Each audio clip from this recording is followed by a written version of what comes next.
Welcome to Radiant Reiki with Carol. My name is Carol and this channel is about all things spiritual.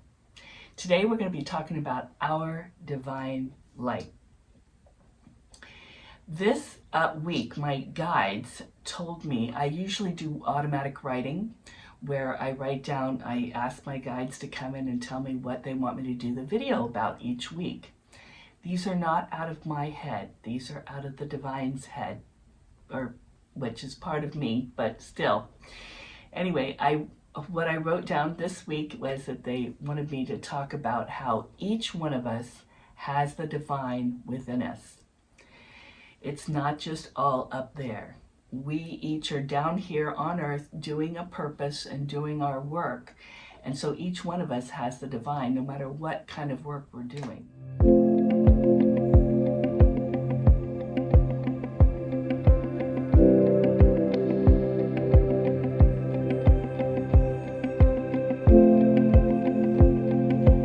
Some people, it's easy to see the divine in them, right? But others, if they don't show their divine self, it could be that they don't love themselves, or it could be that they've had some trauma in their childhood that holds them back from sharing their light with others. But if we look, we can find it. This week, I'm going to the Van Gogh exhibit here in San Diego, and it's called Beyond Van Gogh. And I'm excited, but what's interesting is it reminds me that all artists paint things or sculpt things or whatever kind of art they do, everyone is different. So two painters could be painting the same cafe, but it may look completely different because of their style. Right? The colors they chose, everything can look totally different, even though they have the same characteristics. Well, it's the same with us. We all have heads and bodies and what have you. We all have the same characteristics in our outside features, but we all are different. We all look different, our bodies move differently, and therefore within us is going to be different too. And that's what the divine sees. They see us as unique. Each person is unique and beautiful in themselves. Beautiful on the outside or inside or both. But that's how the divine sees us, is we're each of us are beautiful divine beings, and we're down here doing the best we can, learning everything we can to become better. So let's look for that in each other, instead of you looking for differences. That's my message here today. Look for the divine in everyone. I said before, trauma can hide the divine, and their lack of self-love may push away connections. But there is divine in them too, because they've done a lot they may have chosen to do that trauma. They may have chosen to come in and do that for their soul's growth. We don't know. There's a previous video called Techniques to Release Trapped Trauma. In case you know someone who might need that, that's there for you if you need it.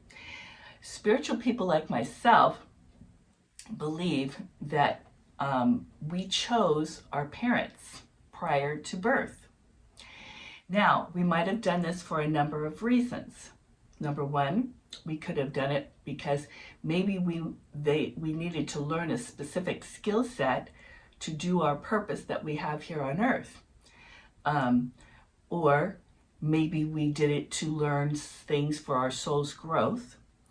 Or we might have come in and chosen ourselves and placed ourselves in that family to teach the others how to be.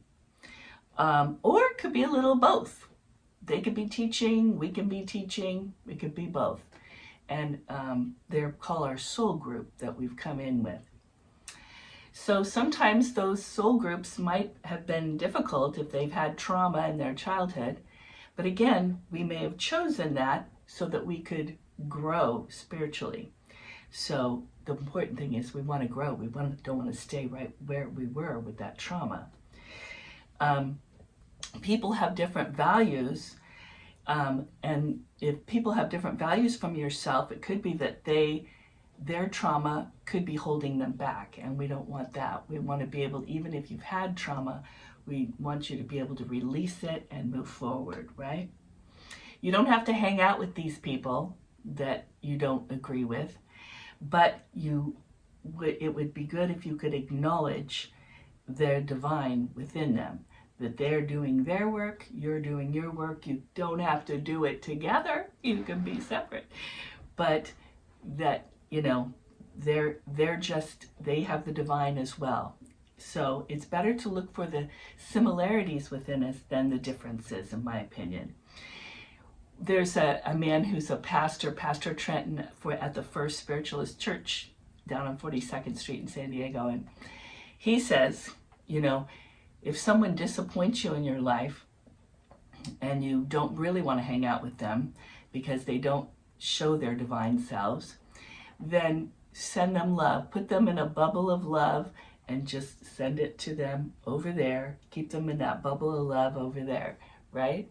So I think that's a much better way to do than getting angry at somebody and getting, when you have your expectations are not met with someone, and because you have expectations how they're supposed to be, and then they don't do that, then you get disappointed, right? Especially if they attack you with their anger or something like that. If they have anger, you want to send them love because they're probably still dealing with some trauma, right? And they're doing the best they can with what they've got going right there. So the message is we are all connected to the divine and each other. We are all divine beings within our human body and having a human experience. And it's a better thing to look for the divine in each of us rather than looking for the differences that divide us. There's more that can connect us to each other than to divide us. So that's my message here today. So for example, namaste, when people say namaste, what they're saying is the divine in me acknowledges the divine in you. So that's what we need to do is namaste, acknowledge the divine in other people. Don't have to hang out with them, but you can acknowledge they're doing their work, you're doing yours, right? And so comment today if you could. I'd like any kind of comment would be great. I love reading your comments. But if you can tell me a time where you didn't expect to have anything in common with somebody, but you found something that you agreed on, that you had a similarity with, something that was unexpected. Let me know about a situation where that happened or where you saw the divine light in someone that maybe others didn't see, right? Okay, I'd love to hear from you. Okay, like, share, and subscribe, and in love and light, I'll see you next time.